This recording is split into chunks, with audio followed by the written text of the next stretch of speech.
All right, Larson, we got some hot news fresh off the press. Look at this. Look at all this. Look at all this paper you're wasting. Fresh off the press. You could use your phone. I don't want to sit here like this. You're sitting there, fresh off the press. Anyways, time for another news brief. Is what it's called. News brief. You're so distracted by destroying trees. This is a single slice of paper. In the grand scheme of things, this is not going to matter. Anyways, we got huge news according to this news brief right here. This note. Becky Lynch won the NXT Women's title. That's correct. So I watched a lot of NXT last night. I actually did miss the main event, although I heard good things about it. Yeah. And Becky Lynch, they had her. We were wondering yesterday, what are they going to do here? How are they just going to have Becky win the title? They just had a clean win. And they just had her win the title. So, like, I don't know what time is it right now? It's 12:53. The ratings should be coming in soon. It sort of remains to be seen. Look, obviously this is a ratings thing. Yes. I wonder if maybe Becky wanted, like, because I don't know if she's going to be showing up on Raw with the NXT title. I mean, it's possible. I mean, they should. They should. If the whole idea is Becky as champion to boost ratings for NXT, then yeah, you have her show up on Raw with the NXT Women's title. You have her do media appearances with the NXT Women's title. Everywhere she goes publicly, she's carrying that belt. Mm-hmm.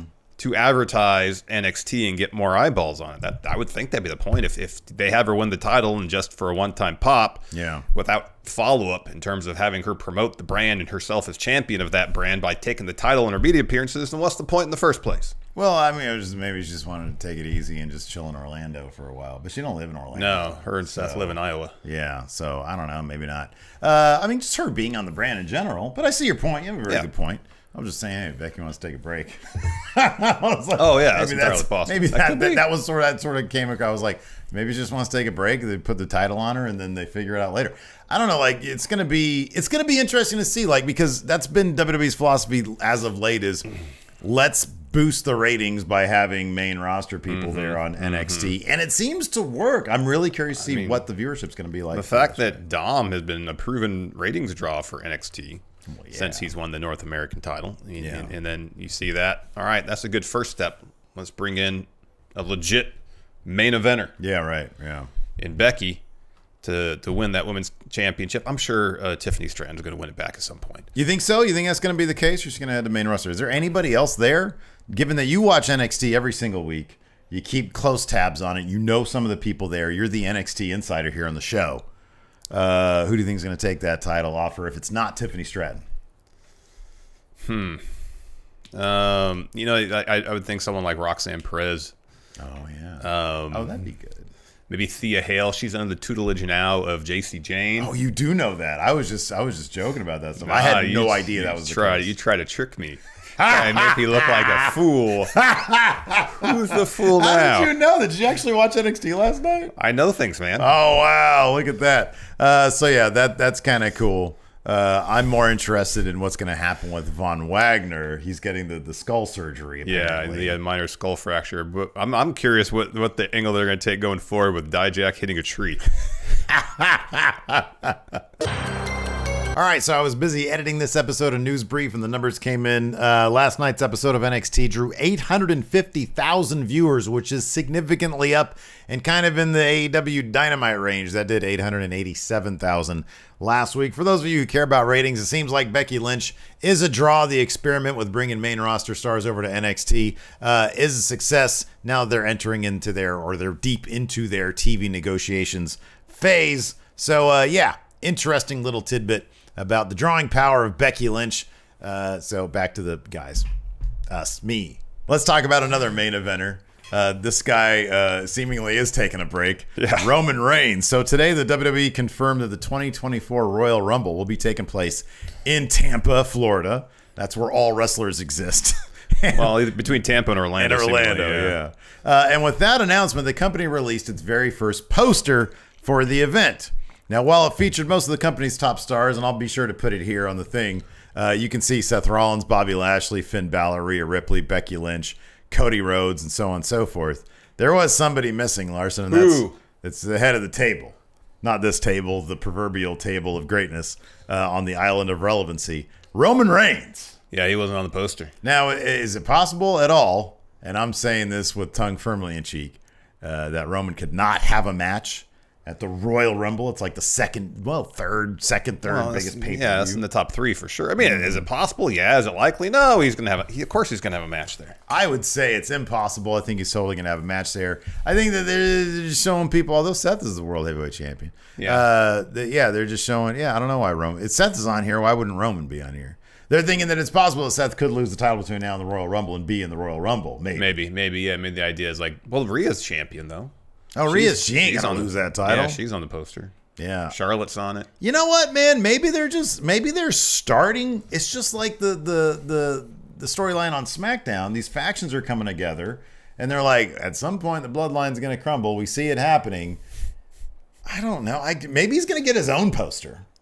I wouldn't be surprised by that for whoever he faces. Him and LA Knight on a Royal Rumble poster because that's the title match. So I haven't actually seen the poster yet. I didn't notice LA Knight on there. No. Let me talk to you. Also, something else I can see happening.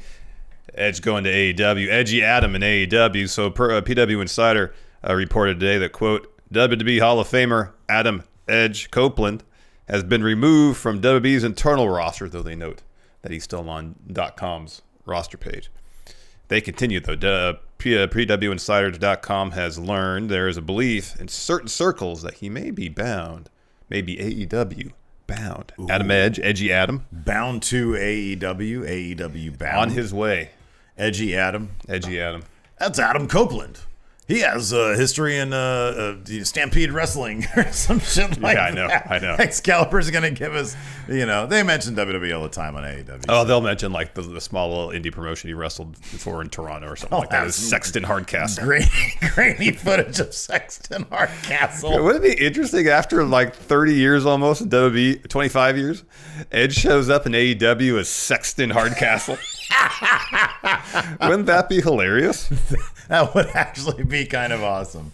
That's one way they could go about it, is just sort of dance around. Yeah. Instead of Excalibur saying, oh, that's Adam Copeland. Like, he can come in as this big surprise. Sexton Hardcastle. Wait, what are you talking? Isn't that Edge from WWE? Yeah, that'd be funny. If you yeah. I don't know. Formerly known as Edge. Are they allowed to say formerly known as Edge? I don't think so. FKA Edge? I don't think so. Yeah, probably not. I don't think so. People do that on their their indie dates, their indie posters. Yeah, I know. But this is television wrestling. I don't know if they can do that, Steve. Yeah, you're probably right. I don't know. Something else I don't know is when Bryan Danielson is going to stop wrestling. Oh yeah, dude! In a wide-ranging interview. It's a really good interview with the Sports Illustrated, which, from what I understand, is a sports magazine of note. It's a periodical, right? Bryan Danielson has probably showed up on their website. Oh yeah, no, I don't know if that magazine's even like print anymore. Hey, the Enquirer still is, though. When I went to Winco today, I was like, wait a second, is the Enquirer? And yeah, it has like Osama bin Laden and 9/11 behind. And I think there is a picture of Biden floating above it all. Oh my God! Bryan Danielson talked about his in-ring future. Oh, there was also a royal family write-up about the Epstein connection. There totally was that. That was on the Globe, though. All right, back to Bryan Danielson.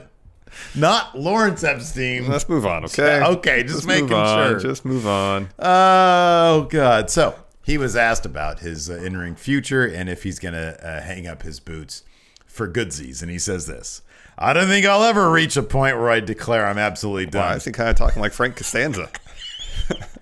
I want the ability to show up when I want to show up. Terry Funk is someone I always admired. He retired a million times, but he loved it so much he couldn't help but keep doing it. And he did it when he wanted. For me, it might be a couple times a year. It might be years between matches. In my mind, it's around August of next year. My daughter will say, Daddy, are you going to be done wrestling when I turn 7? And I'll respond, not exactly when you turn 7, but I'll be on the home stretch, child. He continues, there is this realization that over the past year, I'm getting hurt after every big match I have. That's a sign. I love wrestling, but I do not want to wrestle at the expense of my long-term health. I did the Iron Man match with Bix, and then I didn't wrestle again until Anarchy in the Arena, and even that was a lot of smoke and mirrors. Oh. Whoa! Then I wrestle Okada and I break my arm. The injuries are starting to pile up. At what point is that worth the risk? Especially when my kids want and need me at home. I always thought I'd wrestle until the day I die. but it's not going to be this regular weekly wrestling. I don't even know if it's going to be wrestling at big shows. Whoa. I've always wanted to wrestle for Defy in Seattle. How easy would it be for me to call the promoter and pop in some weekend? They wouldn't even need to promote me. I can come in, surprise people, and do my thing. It's kind of like when CM Punk donned a mask and showed up and gave a bad GTS to somebody. Yeah, it was at what's his name? Dude from Ring of Honor. Mojo? No. Christopher Daniels. Gosh. Dalton Castle. No, why is his name escaping AJ me? Styles. No. The guy who looks like he's really old. Kyle O'Reilly. No. Roderick Strong. No. Bad neck. Adam Cole. Gosh, what's his name? Why can I not remember it? The Beer City Bruiser. No, but I think he was The last real man. Yes. It was him. That was Why is the name escaping me? hold on, wait. He's the last real man, and I see his face. I see his face. He looks older than he actually is. We've got such COVID brain, dude. Silas Young. Silas Young, that's him. Silas Young is at Silas Young show in Wisconsin. Oh, that was funny. Wow. Anyways, yeah, so Brian Dan, none of this is surprising at all. No, everything makes sense. Very much in line with what he said in the past. You know, it seems like, though, at some point, next summer or fall, he's going to not stop, but drastically wind things down. Yeah, take a seat back, yeah. He'll be a special attraction, whether it be in AEW or Defy or in any other independent promotion across the country. Hell, maybe he'll even show up at WWE. Hey. Apparently his contract, ACW, his contract runs out around that time with AEW. So whether he sticks around AEW to wrestle some, help out with creative still or not, or he's like, I'm just going to freelance. If I feel like I want to get in the ring, I'll get in the ring. Yeah, like the freedom of it. I think here's the thing, though. This is the thing. He's going to get bored really easily.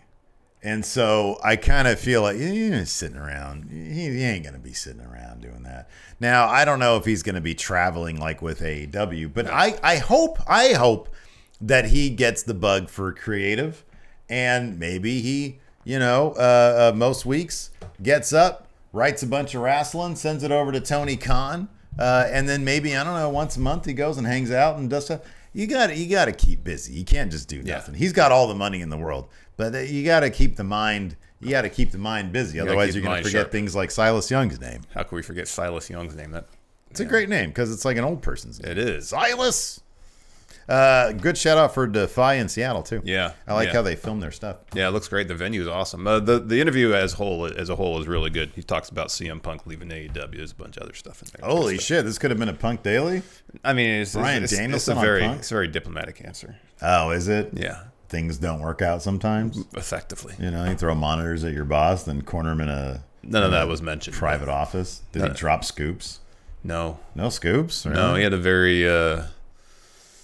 Let's just be done because I can't think of words now. All right, well, how about this, man? Given that this is a very late-breaking Punk Daily, let's go out slam dancing.